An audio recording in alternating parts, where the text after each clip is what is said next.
Hi, welcome back to 12 Step Up. My name is Richie. Thank you guys for tuning in. Before I forget, please like, share, and subscribe. First of all, we'd like to apologize for not uploading any videos the past couple weeks. I had a little accident, like a little heart attack type thing. So I was in the hospital. So, anyways, today I will hand the mic over to Tiffany and Cheryl. Um, yeah, hi. Hi. Thanks, babe. So, like Richie mentioned, you were in the hospital, had a little heart attack, decided to give us all a little scare, and Gotta keep you on your toes. uh-huh. And yeah, and thought that we should give the viewers what they wanted. What did you want? Yes. They want you. Oh, They Yes. want It your was story. definitely his turn. Yes, and so we also invited Cheryl. If you remember, Cheryl shared her story with us a few weeks back, and episode number 2, guys. good job, right off the top of your head. That's right. Okay, Bam. okay. Your heart broke, but not your memory. Good. On your Um, head. so we invited Cheryl here to also help us interview Richie. And why don't you tell us a little bit about yourself, babe? Well, I'm Hispanic. Okay. Um, what do you want to know? Where are you from? Thanks. I am originally from, I was actually born in Mexico. I was raised in LA, California. I love LA, but I love where I live now. This is my home. Um, just so you guys know, I will always bleed blue. If you're Mm. from LA, you know what I'm talking This is about. the blue he's talking about. No, not that Not the blue. Yes. No, Seahawks blue. no. I'm, Yes. I'm a Dodger fan. Okay. Let's clear that right Yeah, I'm a Dodger fan. Nothing Seattle. Anyways, so that's So, where I grew okay. up. How did growing up? So you grew up in actual LA? So it's a suburb of LA. It's not Ooh, like, the suburbs. well, it's just not. Let's just say it. Let's just say it's LA because LA is pretty much all the same unless you're like in downtown LA. Then it gets a little bit uh, crazier. But where I grew up was I'm not going to tell you the city, but it's a small city. It was a mile squared. Um, it was pretty much, I guess, gang infested, and so you got to grow up pretty fast. How old were you when you first started getting involved in that life? Because obviously it wasn't something you could avoid. No, it was. I was about 9 years old when some of my involvement was, you know, I was about 9 years old, 19 years old. First time I ever saw bad things, I was 9 years old. So, And when did you start doing drugs and alcohol and stuff? well, that's a funny story. I didn't actually start doing drugs and alcohol consistently till I was about. I had my first drink when I was about 9 years old, probably. My first joint when I was probably 9 or 10. Nine's a big year. So Clearly, that's coming of when I age. started. Coming of age. Yeah, coming of age at 9. I'm curious. Take a couple of steps back. What was your home life like? But it was beautiful. My dad, my mom, they were the most loving. They are the most loving parents. Um, I could, I mean, the perfect American dream, family, uh, indoors. Mm-hmm. My parents were involved. My dad was involved with us growing up. We did a lot of sports. He would gather up the neighborhoods and throw them in the back of the pickup truck, literally. Be like, get in the back of the truck and drive us down to the elementary school, and we'd have pickup games, baseball pickup games. Very involved, very just a loving home. That's how it was. So what drew you into the gang life? It's not so much what drew me into it. It was basically the way of life. Um, everybody was gang related. Mm-hmm. It was one gang, Mm-hmm. because that's how it is in LA. Everybody's from typically the city that you reside in. That's your gang. So 8 or 9 or 10 years old, first drink, first Mhm. joint, Mhm. and how did it progress from there? As I got older, I mean, everything was readily available for me, easy access. So I was bored. My parents were at work. I'm bored. Let's have a beer. Mm-hmm. I'm bored. Let's have a joint. That's that just kind of got. It never really got really out of control. Uh, growing up, like in elementary school, uh, or junior high school, kind of kicked off like probably my freshman year. Okay. That's probably when it all kicked off because there was, coming from a small city, but um, you got this junior high school, you got this other junior high school, and then all of a sudden you got two junior high schools and one high school. Mm-hmm. I've arrived. So, obviously, you have other siblings. If Yes. you have watched us for a little while, you actually probably saw us interview one of his sisters. And um, how how did those relationships go within that time period? Those growing up years and stuff. Were they um, gang banging with you? Were they like running stuff, or like what? How did that go? Or were you just like the black sheep of the family? I was not the black sheep of the family. I inherited the title, literally. Yeah. I have an older brother, and yes, gang involved. And I had a younger brother that passed away, and obviously gang involved. Um, he was the black sheep of the family. Um, but after he passed away, I kind of took the title. Someone's gonna have it. How old were you when he passed? And how old was he? I want to say 34 or something. I don't know why you're The looking at me. I 34, wasn't 35. there. Who was 34, 35? My brother. Your brother was when I he was passed? about 30. That'd make No, you he about- must have been younger. I think I was like 36 when he passed. He was 3 years younger. He was 3 years younger. He passed away from cancer. Okay. But yeah, and you're so when is the first time that you went to prison? And are you the only one in your family that's ever done time or No, no. My brother, the one that passed away, that was pretty much his teenage years, and most of his adult life that he was alive was prison. Um, funny story. Not really. I was like, is Not it gonna funny. be funny? Not Okay. funny. Not funny story. My brother was an alcoholic, drug addict as well, and he got sober before he passed away, and he got full custody of his son. So So he was a big example for Motivator. you. Yeah, when you first started getting sober, right? Because he was yes, able to leave that life and remove himself yes, from that. he was my biggest inspiration. Is That's Yeah. awesome. So I you think all he's gonna cry. you all grew up in that lifestyle, Yeah, and ultimately, how old were you when um, you first stepped into recovery? I think I was 39 or 40, or 39, and then I turned 40. Good age. Yeah. So I mean, it took a lot for me to get to recovery. I ruined two families.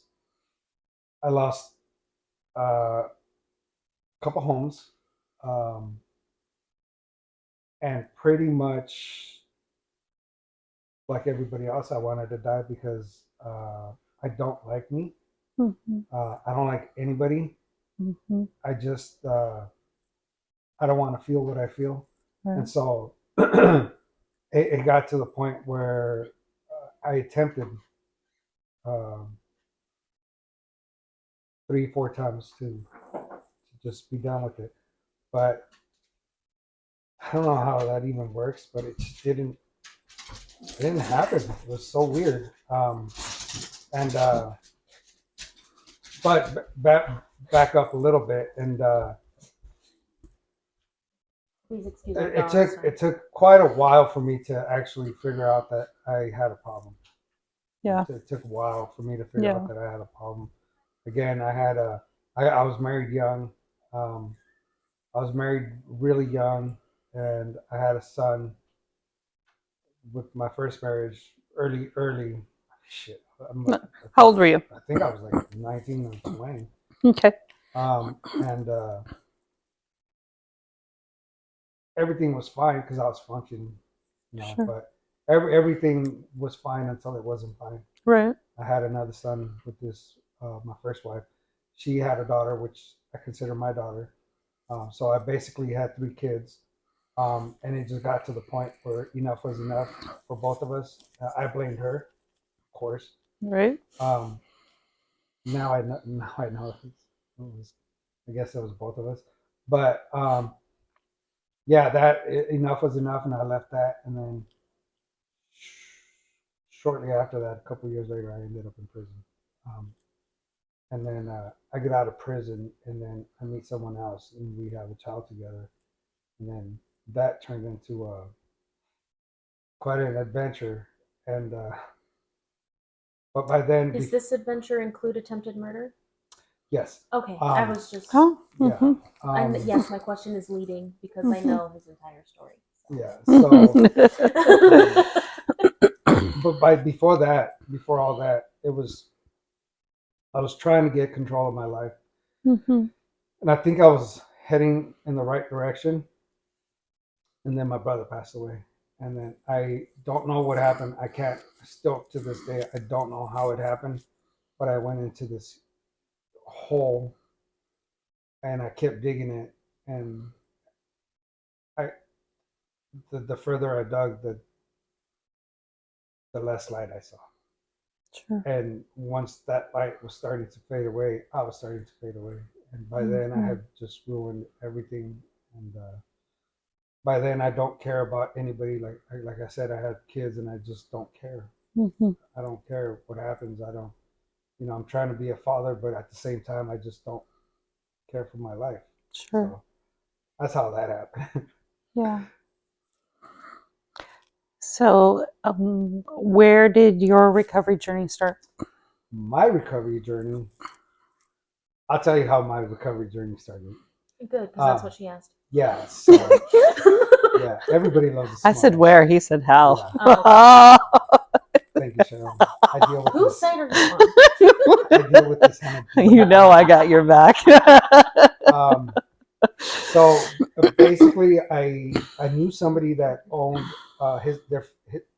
his family owned a recovery center, and so I called him up and I told him, "Hey, man, I think I need help. I think I might be like kind of falling apart here." And he's like, "Yeah, you are." And I was so fucking insulted, man. I was so insulted because him and I. And you were how old? I was 39. Okay. I was so insulted because him and I are getting loaded together. And he tells me that I need help. And I'm like, this mother. So I'm very insulted because how dare you? But I need help though. Yeah, And right. so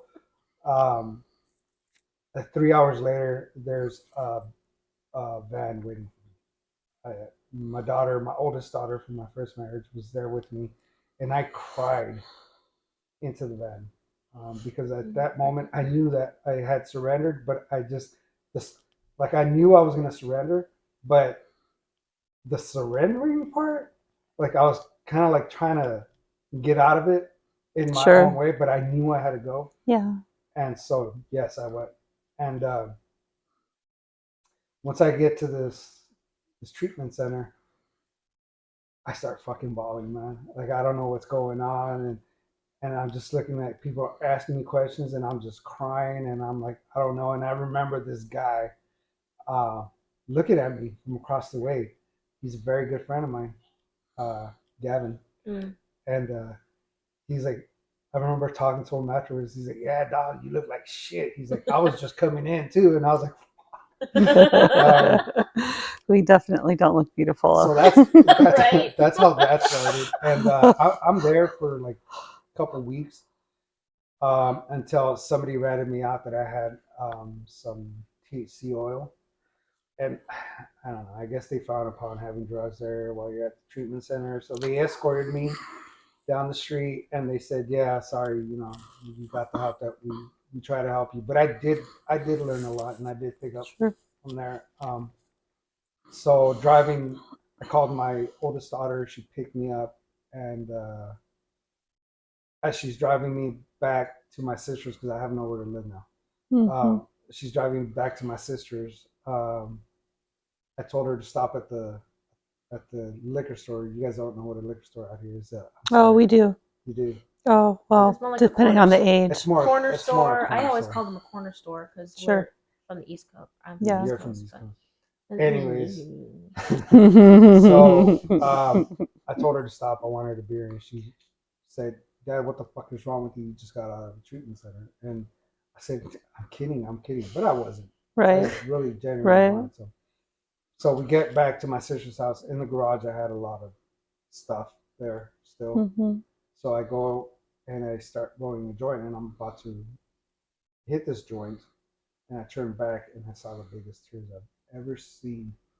And that at that moment is when I knew I couldn't do anything.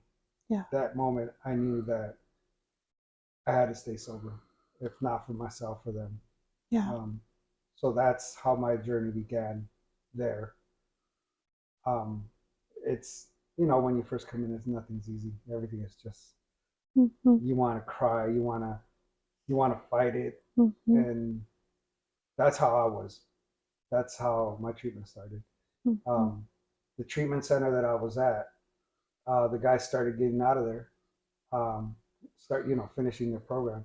A lot of these guys were from out of the state, and I was the only one with the car, so they started kind of like, "Yo, can you give me a ride to the meeting? Can you give me a ride to the meeting?" I was like, "Fucking weirdos, man." So I went at first, you know what I mean? I was like, because I wasn't sold on it. I wasn't sold on it, and I started to stick around with them, and they kind of were the ones that kind of pushed me to stay in meetings. Mhm. That's how that started. Yeah. Yeah. Because you immediately found a group of friends then, right? Because you had like the guys that you knew from your treatment center, and um, that's and then our specific treatment center, we had like alumni meetings at Cool. once a week, and so anyone who's like completed the program, like you can come back and like share with like the other people who are still in the program how you're doing and stuff like that. And that's actually how Richie and I met through like there through friends of friends, and then in like outside meetings and stuff. Um, and so, would you say that it was sheer determination, or those guys that really helped you, or a mixture of both that It helped you was stick a around at combination first? of a lot of things because I didn't graduate from the treatment center. They kicked me out. Right. But the person that was running the treatment, the alumni program, she's a really good friend of mine as well. Her name is Tammy. Um, she called me up one time and she says, "You need to get your ass over here to these meetings and you need to help some of these guys out." And I was like, "Yo, I didn't even fucking graduate. Like, I'm not even alumni." She's like, "Fuck that, you're alumni." And I was like, "All right, cool, I'll go." Mhm. And that I think that was a catalyst Sure. to my actual recovery. Yeah. And I thank her. I thank her so much for doing that because of Mhm. that. I was able to find my way, Sure. start to find my way, and because of that, I was able to meet my wife. Um, so yeah, that's how that started. Um, and I want to So say you got pulled into service work yeah, and and pulled into the center of recovery. Yeah, it was a big Yeah. pack too. Or was it? Did it even feel pulled, or did it just like flow into it place? kind of flowed because honestly, like I was doing these meetings with like councilmen, like the chief of police. Mm-hmm. Remember when she would take me, she would be like, "Hey, Richie, we're Oh gonna go yeah, here. that's right. We're gonna I meet these forgot about that. politicians and da da da." And I Mm-hmm. was like, "What the fuck, me?" Yeah. Mm-hmm. Like, yeah. And so like, I remember taking a picture next to the police chief, and I was like, because that So wasn't nervous. because that wasn't my life. You know what I mean? Right. Now I'm like rubbing elbows with these people, Sure. and so I got pulled in. Cheryl, I got pulled in so many directions. Like Yeah. people wanted me to do this with them, Mm-hmm. and I was like, I don't want to do this. And like, yeah, dude, Yeah. you're gonna have fun. Trust me, you're gonna have fun. And I did. Mm-hmm. I remember early on in sobriety, we're going to this VA. They had this big, huge recovery Yeah. thing, and my maps kept telling me it was there, and I'm like, what? I can't find it. And then I see all these cops coming out of the driveway, and that's where the cops, Mm-hmm. they all have a service entry. Mm-hmm. And so what I did, it's just so stupid. It was funny, but stupid. I remember backing because the maps kept telling me that it was right there, Mm-hmm. and I'm like, dude, I can't find a freaking entrance. So I remember backing up all the way, and I remember seeing a cop pulling out, and I was like, oh shit, did I just did that? But I was literally looking for this big event, and we Mm-hmm. found the event, and it's just all these. So I can tell you so many stories. I got pulled over 6 weeks in a row, Mm-hmm. right? Um, because my car didn't have the. It was just, but it was just so weird. It didn't have okay. Okay. The car we bought, which we still have, which she's an old girl Anywho. now. She didn't have plates. We got her from like a Hertz rental car place, whatever, and we bought it, and it just had the the paper plates.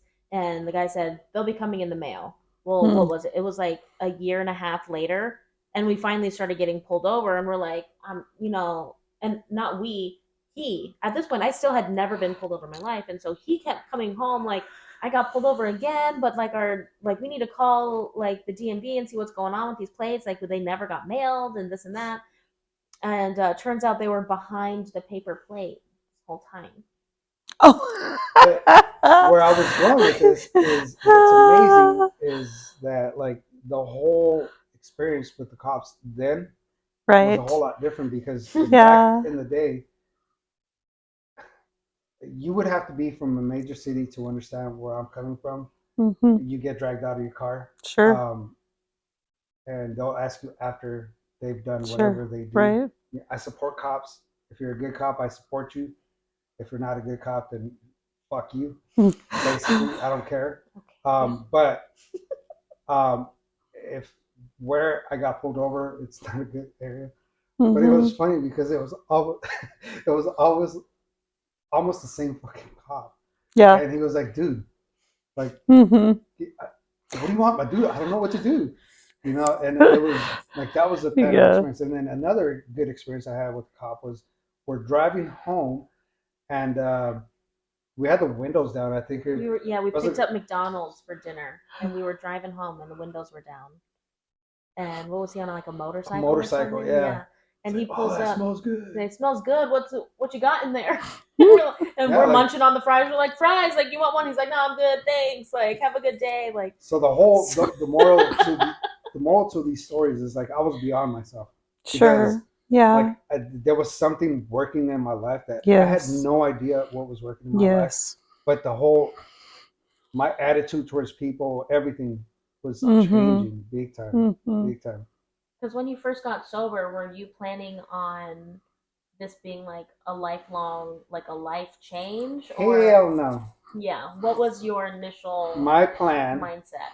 Mhm. My summer plan was gonna be a year just so that I can see my daughter. Because Sure. from my second wife, I wasn't able to see my daughter, and I had to do the whole court thing. So if you're out there and if you feel like giving up, don't give up. Trust me, don't give up because um, whatever your higher power is, there's a plan. And I had many people tell me that there was a plan, and I stuck to the plan, whatever the plan was.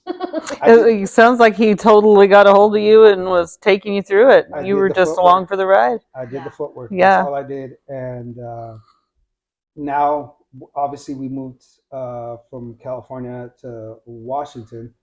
But now, if I want to pick up my daughter right now, if I fly into Orange County right now and I call her mom and be like, "Hey, I'm gonna pick her up and we're gonna go out to dinner real quick and I'll drop her off," she'll be like, "Okay." Yeah. That's the type of relationship I have with her now. It's awesome. It's all thanks to awesome. me. So what's your sobriety date? My sobriety date is April 10th, 2015. Right on. And for that, I am extremely grateful. We're getting close to Yes. that 8-year mark. Typically, if you had sobriety before or reached a milestone or something, and I know Cheryl's gonna know what I'm talking about. You tend to get what we call the 11-month itch, Right. which it's this weird phenomenon that like about a month or so right before you have a big sobriety milestone, your brain is like, I'm gonna fuck you up, Right. and I'm just gonna like spit lies at you and like try and like the disease is like just gonna try and like take you back out. You can have a drink, like you could have a beer, you could do whatever, or like you can smoke a joint and you'll be fine, or like this, that, and the other thing.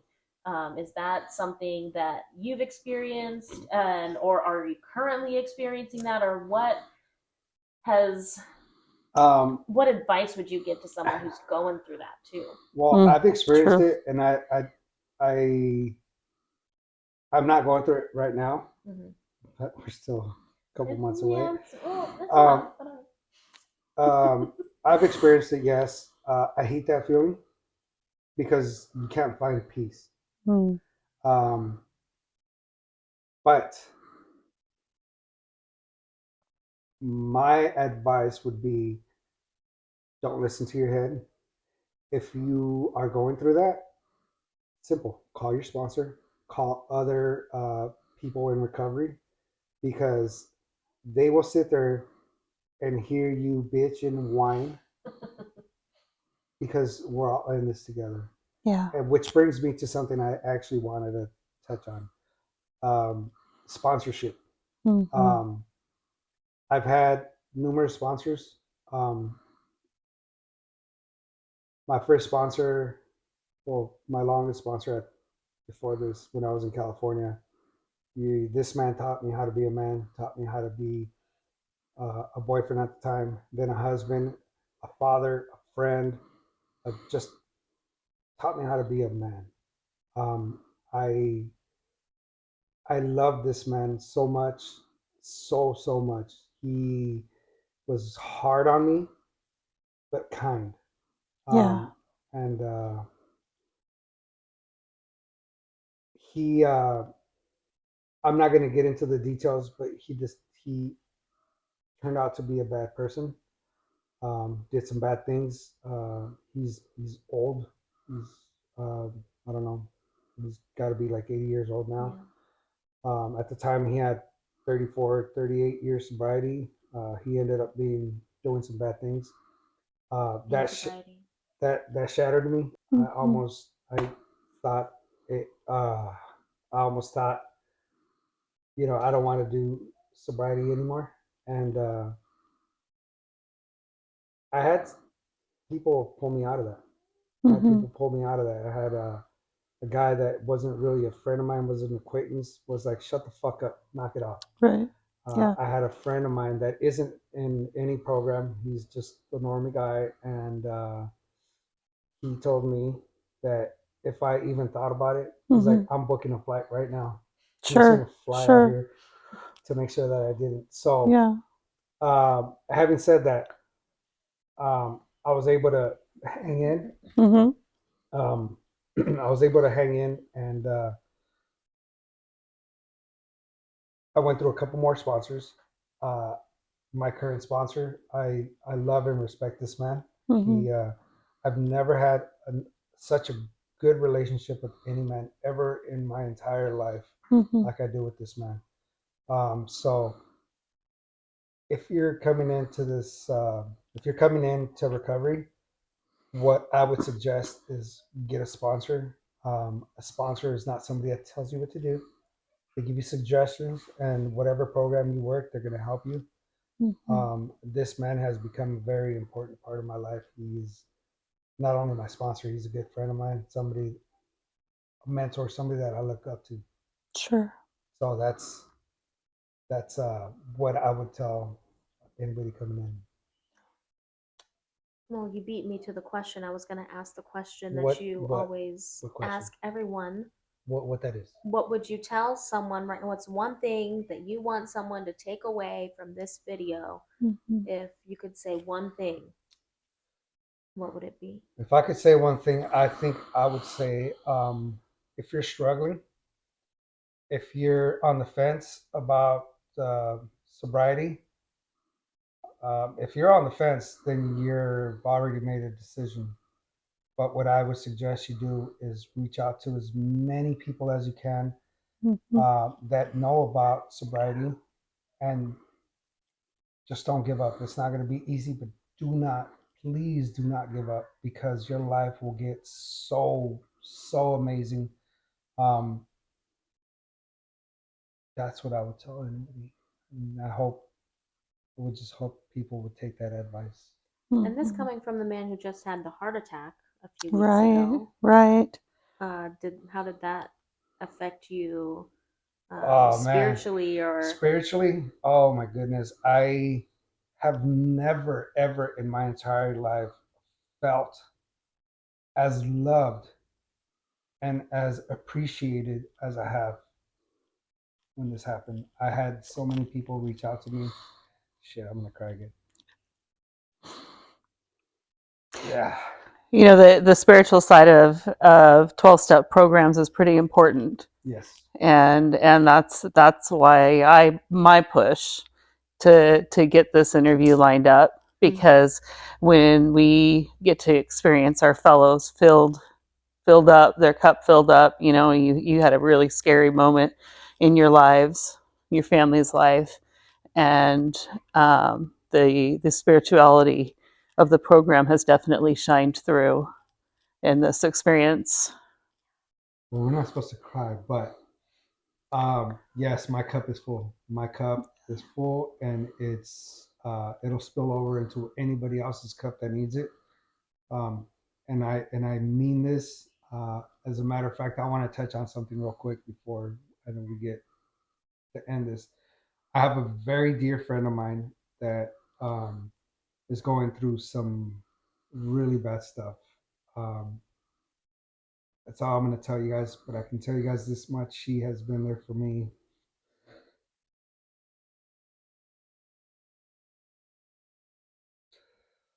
She's helped me so much. She is.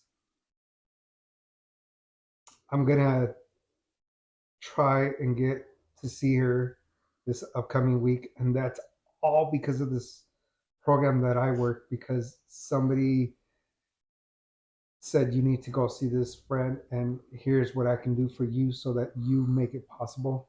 Uh, so sobriety just brings so many beautiful. I mean, I could sit here and tell you all the wonderful and beautiful things that have happened in my life. I'm this big emotional. Yeah, it's just this program just does wonders. It restores lives, wives, it restores families. I don't know. I Faith. get it. It just restores faith. Um, Yeah. Again, spirituality. I Yeah. feel, spiritually fit. Sure. And again, my cup is full, so if you need some filling up, let me know. I got some. It's a we program, huh? It is a we pro. It is Definitely a we program. definitely, yeah, yeah, and appreciate you guys sharing this journey with us because for me, you've played a huge part in my recovery and show me how the we thing works. So I'm super grateful for you guys and grateful that you are here today to get to do this interview because you know the little driving force behind the 12 step up is still here with us and we look forward to many more interviews and are glad we got to do this one, that's for sure. Yeah. Thank you so much for joining us today, Cheryl. I appreciate you. I didn't want him to bully me the whole time, so I needed like You a gotta little have that extra backup, I female know. power. I And got Not you. bully, bro. I just had a hard time. Anyways, guys, thank you for tuning in. Please like, share, and subscribe. We will get back on track and do a lot more interesting things. I feel like we owe it to you guys because you guys are tuning in and you guys we're trying to reach out to somebody that needs help. And Mhm. again, I'd like to thank my son that does a lot of the directing, uh, producing, and Cheryl and Tiffany. Thank you guys. Cheryl, you've always been a supporter, and I love it since the very beginning. And that's why it was important for me that you did this interview as well. And thank you for always being there. And thank you guys. So remember, like, share, and subscribe. Thank you.